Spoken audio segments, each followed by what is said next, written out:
மானஸ் பக்கங்கள். Hi friends, இது மாலிகாவின் கேளுங்க கதை கேளுங்க. மானஸ் எழுதிய வானவில் நெஞ்சங்கள், அத்தியாயம் 69. இதை எப்படி சரி பண்றது?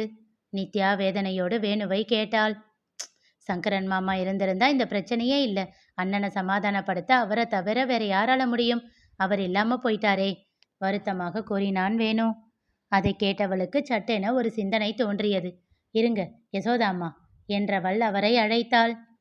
சொல்லுமா, பிரச்சனை என்னாச்சு? பிரியா சொன்னாலாமா? ஆமா, சொல்லிட்டு பிள்ளைங்களை இப்போதைக்கு கூட்டிகிட்டு வர வேண்டாம் அப்படின்னு சொன்னா. சூழ்நிலை சரியாகிடுச்சா? கூட்டிகிட்டு வரவா? ஒரு நொடி தயங்கி கேட்டார். நந்துவோட வேலை என்னாச்சு? இன்னும் தெரியலம்மா. பிரியாவும் குழந்தனாரும் ரூமுக்குள்ளே போயிட்டு இன்னும் வெளியே வரவே இல்லை. எதுவும் சாப்பிடவும் இல்லை. எனக்கு என்ன பண்ணுறதுனே தெரியல. மாமாவும் அக்காவும் கோபமாக இருக்காங்க. நான் ஏதாச்சும் முரளி கிட்ட பேசி பார்க்கவா? ஆமாம்மா, அதுக்காகத்தான் கூப்பிட்டேன். ஆனால் இந்த விஷயம் வேண்டாம். வேற என்ன? பிரியா எதுக்கு உங்களை மத்தியானம் வீட்டுக்கு வர சொன்னான்னு தெரியுமா? அவ சொல்லலை, ஆனால் நானே நினச்சிக்கிட்டேன் ஏதாச்சும் சந்தோஷமான விஷயமா இருக்குமோன்னு. எனக்கும் அப்படிதான் தோணுது. அவங்க 2 பேரும் எதையும் சொல்லவே இல்லையா? இல்லைம்மா, அதுக்குள்ளே தான் பிரச்சனை ஆயிடுச்சு. யசோதாவின் புறம் அமைதி நிலவியது. அம்மா, ஒரே ஒரு ஹெல்ப் பண்ணுவீங்களா? சொல்லுடா, என்ன செய்யணும்? மாமாவுக்கு கால் பண்ணி இந்த விஷயத்த சொல்லணும். அது உண்மையானு தெரியாம எப்படி அவன்கிட்ட சொல்றது? ஆசையை வளர்த்த மாதிரி ஆகிடாதா? நீங்க இப்படியே விஷயத்த சொல்லுங்க. எனக்கு அதுதானோன்னு சந்தேகமா இருக்கு. அவ இப்போ என்னோட ஃபோனை அட்டன் பண்ண மாட்டேங்கிறா. கேட்டு சொல்றியா அப்படின்னு சொல்லுங்க. அதுக்கு மேல மாமா பார்த்துக்குவாரு. அதுவும் சரிதான். அப்புறம் இன்னொரு ஹெல்ப்புமா? சொல்லு. நான் நிலைமை கொஞ்சம் சரியானதும் உங்களுக்கு சொல்றேன். நீங்க பசங்களை கூட்டிகிட்டு வந்து விட்டுட்டு நவநீதனை உங்க கூட கூட்டிகிட்டு போக முடியுமா? ஏன் நித்யா? அக்காவும் மாமாவும் அவன் மேலே கோபமாக இருக்காங்க. இன்னும் அவன் இங்கேயே இருந்தான்னா இவங்க கோபம் அதிகமாகிட்டே தான் இருக்கும். அதே போல் இவங்க கோபத்தை பார்த்து அவனும் மனசு வருத்தப்பட்டுக்கிட்டே இருப்பான். இதையெல்லாம் பார்த்தா பிள்ளைங்களும் கேள்வி கேட்க ஆரம்பிச்சிடுவாங்க. அதுக்காகத்தான் ஒரு 2 நாள் உங்கள் கூட இருக்கட்டும். அவனும் கொஞ்சம் குற்ற உணர்ச்சியை தாண்டி வெளியே வரணும் இல்லையா? கரெக்டு தான், நான் பார்த்துக்கிறேன். உங்களை எதுவும் தொந்தரவு பண்ணுறேனாமா? சச்சே, நவநீதன் என்னோட பையன். அவனை சரி பண்ண வேண்டியது என்னோட பொறுப்பு. நீ பயப்படாத. முதல்ல நான் முரளிக்கிட்ட பேசுகிறேன். சரிம்மா. முரளியை அழைத்தார் யசோதா. அவருடைய அழைப்பை கண்டதும் வேறு வழி இல்லாமல் அதனை ஏற்றான். சொல்லுங்கம்மா. எனக்கு ஒரு உதவி பண்ணணுமே முரளி. சட்டென்று எழுந்து அமர்ந்தவன், சொல்லுங்கம்மா, என்ன விஷயம்? ஏதாச்சும் பிரச்சனையா? அதெல்லாம் எதுவும் இல்லைப்பா. பிரியாவும் நந்துவும் என்ன பண்ணுறாங்க? ரூமில் இருக்காங்க என்றான் இறங்கிய குரலில். நடந்த பிரச்சனை எல்லாத்தையும் பிரியா சொன்னான். அவன் அமைதியாக இருந்தான். வேலையெல்லாம் ஒரு பிரச்சனையா முரளி? இது போனால் வேற வேற வேலை தேடிக்கலாம். என்ன, சம்பளம் கம்மியாக தான் வரும். அதனால என்ன பிரச்சனை? இப்படி தான் சம்பளம் வாங்கணும்னு பிரியா என்ன கண்டிஷன் போட போகிறாளா? விட்டுடுப்பா. இல்லைம்மா, நான் யாருக்காகவும் எந்த முயற்சியும் எடுக்க போகிறதில்ல. அவங்க பிரச்சனையை அவங்களே பார்த்துக்கட்டும். அவன் கோபம் புரிந்து அமைதியாக இருந்தார் யசோதா. சரி, பிரச்சனையை அவங்களே பார்த்துக்கட்டும். சந்தோஷத்தை அப்படி பார்த்துக்க முடியாதே. என்னம்மா சொல்கிறீங்க? என்னவோ எனக்கு தோணுது முரளி.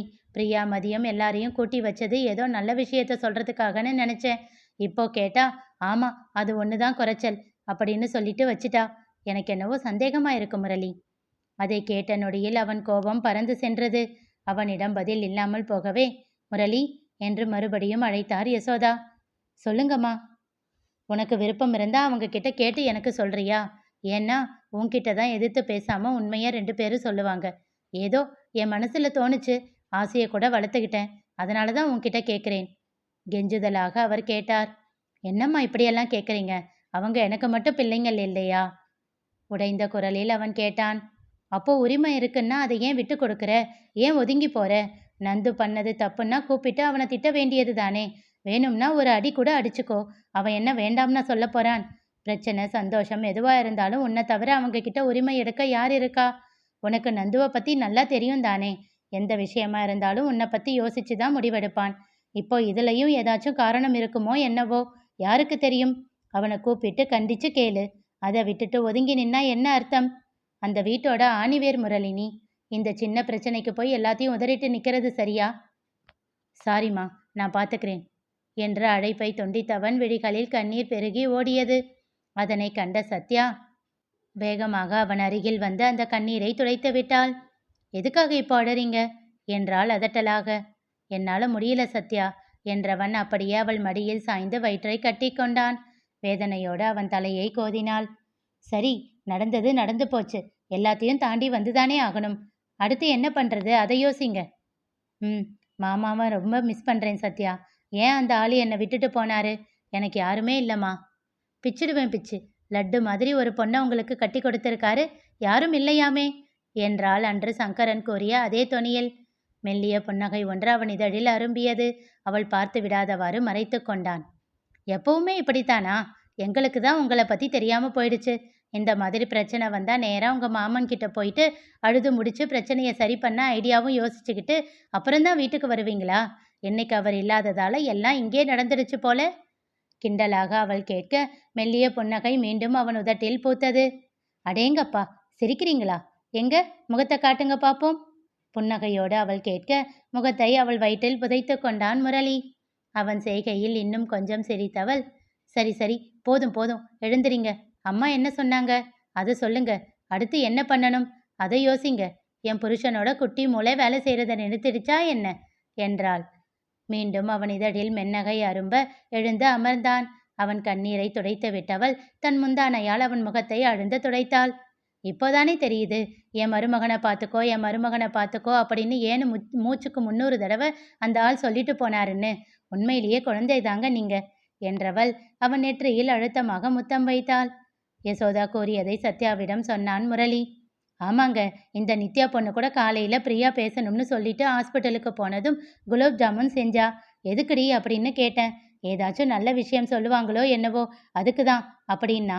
அச்சோ, அப்படி இல்லைன்னா அப்புறம் மனசு கஷ்டமாயிடும், எதுக்குடி இதெல்லாம் அப்படின்னு கேட்டேன்.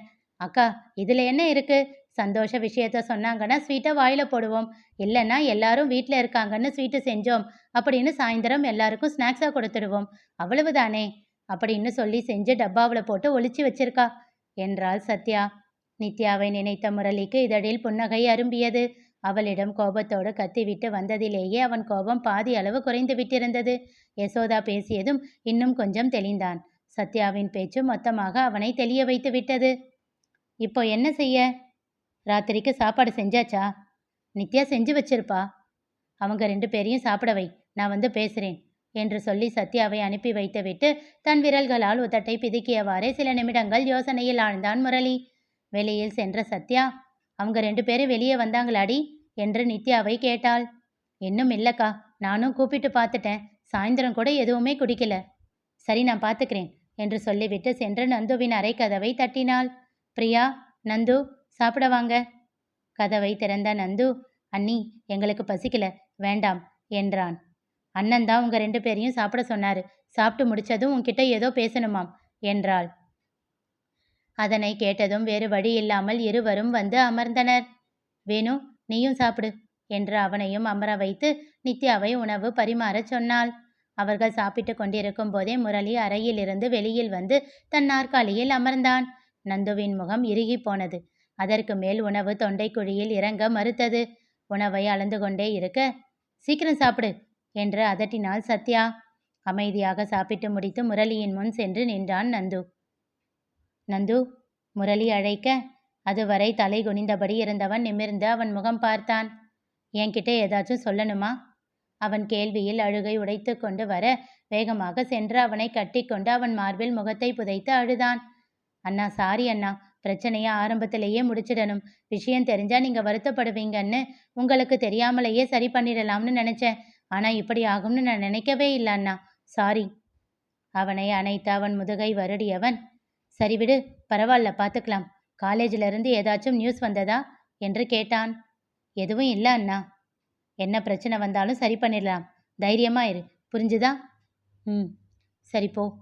அவன் எழுந்து அறையை நோக்கி செல்ல போக பிரியாவும் சாப்பிட்டு முடித்து வந்துவிட்டாள். நந்து, மறுபடியும் முரளி அழைத்தான். என்ன என்பதை போல் அவன் பார்க்க, இன்னைக்கு நடந்த பிரச்சனையில மனசு ரொம்ப கஷ்டமா இருக்கு. ஏதாச்சும் நல்ல விஷயம் இருந்தால் சொல்லலாமே, மனசுக்கு ஆறுதலா இருக்கும். எனக்கு வலியும் கொஞ்சம் குறையும். அதுவரை அமைதியாக இருந்த பிரியா வேகமாக ஓடி வந்து சத்யாவை கட்டி கொண்டு வெடித்து அழுதாள். நந்துவின் விழிகளில் மீண்டும் கண்ணீர் கரை புரண்டு ஓடியது.